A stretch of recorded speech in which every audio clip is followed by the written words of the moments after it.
សួស្តីពុកម៉ែបងប្អូនទាំងអស់គ្នាបាទខ្ញុំសូមបង្ហាញពីសកម្មភាពចាក់ឬក៏សកម្មភាពកឹបក្លឹមមួយប្រភេទជាប្រភេទឈើដាំបងប្អូនអានេះជាប្រភេទសាច់ល្មួតណាអានេះឈើនេះវាមានអាយុកាលដែលចោះវាបង្កើតក្លឹមហ្នឹងវាអាយុកាល5ឆ្នាំជាងបង5ឆ្នាំជាងហើយសាច់វាល្មួតហើយបងប្អូនសាច់វាល្មួតគឺវាលក្ខណៈថាសាច់ស្អិតប្រភេទសាច់ស្អិតហើយចាក់ក្រាស់ចាក់អត់ងាយធ្លុះអត់ធ្លុះទេបងប្អូនឃើញសាច់វាស្អិតហើយនេះវាលក្ខណៈអាយុកាលដែលវាចាក់បង្កើតវាហ្នឹងគឺ5ឆ្នាំជាងបងប្អូនហើយវាកើតខ្លាំងហើយឈើប្រភេទនេះវាកើតហ្នឹងដោយសារថាវាមានកត្តាច្រើនបងប្អូនចឹងការកត្តាទុកយូរវាកើតចឹងទៅកត្តាខ្លះវាឲ្យពូជដើមដែរដើមជាលក្ខណៈដើមសគឺវាលក្ខណៈថាវាកើតល្អតែបើសិនជាដើមក្រហមប្រភេទឈើរឹងអញ្ចឹងវាអត់ងាយកើតទេបងប្អូនហើយក៏មួយទៀតវាអាស្រ័យទៅលើដីបងប្អូនដីបើសិនជាដីប្រភេទដីភ្នំដីគ្រួសដីអីចឹងទៅអត់ជាប់ទឹកអញ្ចឹងគឺឈើនឹងដីដិតគេហៅដីដិតអញ្ចឹងឈើនឹងឆាប់កើតហើយកើតល្អហ្មងអញ្ចឹងបើសិនជាដីណាអត់សូវដិតទេឬក៏ដីល្បាយខ្សាច់លក្ខណៈថាវាលក្ខណៈថាដីល្បាយខ្សាច់រៀងលំទឹកអញ្ចឹងវាអត់សូវកើតទេបងប្អូនបើសិនជាដីគ្រួសហើយប្រភេទដីភ្នំដីចរៈអាហ្នឹងល្អហ្មងហ្នឹងហើយបងប្អូនមួយចំនួនគាត់សួរខ្ញុំថាបងបើសិនជាយើងបង្កើតក្លឹមហើយយើងមានដើមក្លឹមហើយយើងចោះបង្កើតវាបើសិនជាទុកយូរវាអាចពុកក្លឹមអត់ពុកទេបងប្អូនឈើគឺបើសិនជាយើងបង្កើតកាន់តែយូរកាន់តែល្អបងប្អូនអញ្ចឹងវាកើតមកឃើញវាសាច់ទេបើសិនជាវាកាន់តែយូរកាន់តែល្អដូចសាច់ដែលខ្ញុំកំពុងចាក់នេះបងប្អូនក៏ប៉ុន្តែវាខ្មៅឈើនឹងខ្មៅបងប្អូនតែខ្ញុំវា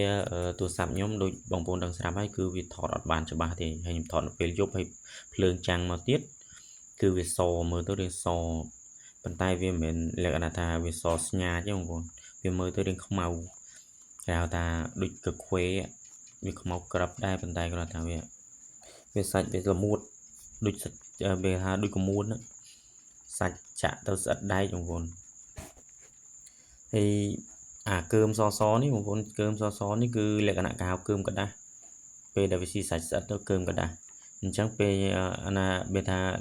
ពេលដែលខ្ញុំចាក់ហើយគឺខ្ញុំយកអសនឹងចេញគឺសាច់គឺនៅតែធម្មតាដែរបងប្អូនហើយឈើប្រភេទនេះបើសិនជាលក្ខណៈយើងធ្វើហើយកាត់ហើយឲ្យស្អាតយើងថ្លឹងគីឡូគេហៅថាវាបាន1គីឡូវាចូលបើសិនជាគិតជាលុយបាតវាចូល100,000ជាងតែបើសិនជាលុយដុល្លារវាចូល$3,000ជាងដែរណាបងប្អូនអានឹងសាច់ឈើហើយឈើប្រភេទឈើដាំគេអត់ថ្លឹងទៅបើសិនជាការលក់បងប្អូនគេអត់ថ្លឹងលក់ទាំងអញ្ចឹងទេបងប្អូនតែសម្រាប់ពួកខ្ញុំចាក់គេគិតឲ្យលក្ខណៈតែគេថ្លឹងទាំងអញ្ចឹងចាក់គេគិតលុយឲ្យអញ្ចឹងណាតែបើសិនជាគេយកទៅលក់គេអត់គិតគេថ្លឹងអញ្ចឹងលក់បងប្អូនគេកាត់ក្បាលកត្រប់ហើយអាចាំងវាហ្នឹងគេគិតតម្លៃផ្សេងហើយអាក្បាលកត្រប់វាអាក្បាលហោតើយវាហ្នឹងក៏គេគិតតម្លៃផ្សេងដែរបងប្អូន1គីឡូដូចខ្ញុំនិយាយអញ្ចឹង1គីឡូបើលុយដុល្លារវាចូល$3,000ជាងតែបើសិនជាលុយបាតវា100,000ជាងបងប្អូនហើយមិនមែនថានេះទេបងប្អូនសំបីអាកតិចកឹបដែលខ្ញុំនិយាយធ្លាប់និយាយប្រាប់បងប្អូនហើយអាកតិចកឹបដែលកឹបជ្រុះហ្នឹងនេះអាហ្នឹងក៏គេគិតដែរបងប្អូនលក្ខណៈថាតែសម្រាប់ខ្ញុំគិតគេសម្រាប់ខ្ញុំចាក់គេអត់គិតឲ្យខ្ញុំទេប៉ុន្តែគាត់ថាតកែគាត់យកទៅអាកតិកឹបហ្នឹងគាត់លក់បានផ្សេងអញ្ចឹងណាតម្លៃវាទៅតាមប្រភេទលក្ខណៈតកែឈ្មោះញីគាត់ទិញអញ្ចឹង1គីឡូប្រហែលសាច់តែគាត់អញ្ចឹងណាតែគាត់មិនមែនថាគាត់មិនគិតអីខ្ញុំទេលក្ខណៈថាយើងអត់គិតអីពីគាត់ទេប៉ុន្តែគាត់ពេលខ្លះគាត់យកទៅចាក់អញ្ចឹងទៅណាយកទៅថ្លឹងគីឡូលក់អញ្ចឹងទៅក៏លក់បានគាត់ទិញអីឲ្យយើងហូបអញ្ចឹងទៅអញ្ចឹងណាគាត់ទិញអីឲ្យទិញអីប៉ាវអីយើងហូបដូចតែគ្នាដូចតែដូចអញ្ចឹងណាហើយវីដេអូនេះខ្ញុំអត់មានអីបង្ហាញបងប្អូនទេគ្រាន់តែជាបង្ហាញសកម្មភាពដែលខ្ញុំចាក់ក្លឹមហើយនឹងប្រភេទឈើដែលខ្ញុំបង្ហាញបងប្អូននេះឯងអត់មានអីផ្សេងទេបងប្អូនហើយសម្រាប់ពុកម៉ែបងប្អូនគាត់សួរថាបងអាតម្លៃក្លឹមដាំហើយនឹងក្លឹមធម្មជាតិតម្លៃមួយណាល្អជាងសម្រាប់ក្លឹមក្លឹមច័ន្ទគ្រឹស្នាបងប្អូនគឺប្រភេទដាំវាមិនសូវមានតម្លៃអីខ្លាំងណាស់ណាដូចប្រភេទធម្មជាតិទេបងប្អូនប៉ុន្តែគាត់ថាវាមិនលើសគ្នាណាស់ណាទេប៉ុន្តែបើសិនជាប្រភេទឈើដាំវាអត់មានអីប្រភេទខ្លាំងល្អដូចជាធម្មជាតិវាកើតខ្លួនវាបើសិនជាវាកើតស៊ុបឬក៏ស៊ុបខ្លាំងគឺតម្លៃវាខ្លាំងបងប្អូនតែនេះ ប្រភេទដាំពេលយើងបង្កើតមកឃើញវាសុបខ្លាំងហ្មងឃើញវាកើតសាច់ស្អិតល្មួតប៉ុន្តែនៅតែតម្លៃវាមិនលើសមិនស៊ូវាថាស៊ូប្រភេទដាំប្រភេទធម្មជាតិអត់បានទេបងប្អូនអញ្ចឹង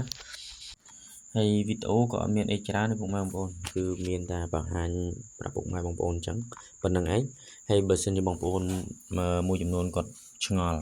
គាត់មានចម្ងល់អ្វីមួយពីក្លឹមអាចតាក់ទងមកខ្ញុំបានឬក៏អាច comment នៅខាងក្រោមបានសម្រាប់ពុកម៉ែបងប្អូនគាត់ពេលខ្លះគាត់អន់ចិត្តខ្ញុំអត់បានតបcomment បងប្អូនក៏ពិតមិនមែនថាខ្ញុំអត់បានតបបងប្អូនខ្ញុំតបប៉ុន្តែលក្ខណៈថាខ្ញុំរវល់ធ្វើការងារអញ្ចឹងតើយប់ម៉ោង9ម៉ោង10ពេលដែលខ្ញុំតនេពេលខ្លះអត់តនេដល់ម៉ោង9ម៉ោង10បងប្អូនពេលខ្លះខ្ញុំរវល់តនេដល់ម៉ោង1ម៉ោង2យប់អញ្ចឹងបានខ្ញុំចូលអាន comment ឲ្យខ្ញុំតបបងប្អូនអញ្ចឹងអធិស្ឋានផងណាបងប្អូនហើយសង្ឃឹមថាពុកម៉ែបងប្អូននៅតែគ្រប់គ្រងនៅតែបែរថានៅតែជួយនៅគ្រប់គ្រងវីដេអូរបស់បងប្អូនអញ្ចឹងណាបងប្អូនហើយសង្ឃឹមថាពុកម៉ែបងប្អូនជួយ share ចែករំលែកបន្តផងហើយបងប្អូនអ្នកដែលមិនទាន់បានចូល follow page ក៏សង្ឃឹមថាពុកម៉ែបងប្អូននឹងជួយ follow page បន្តបាទ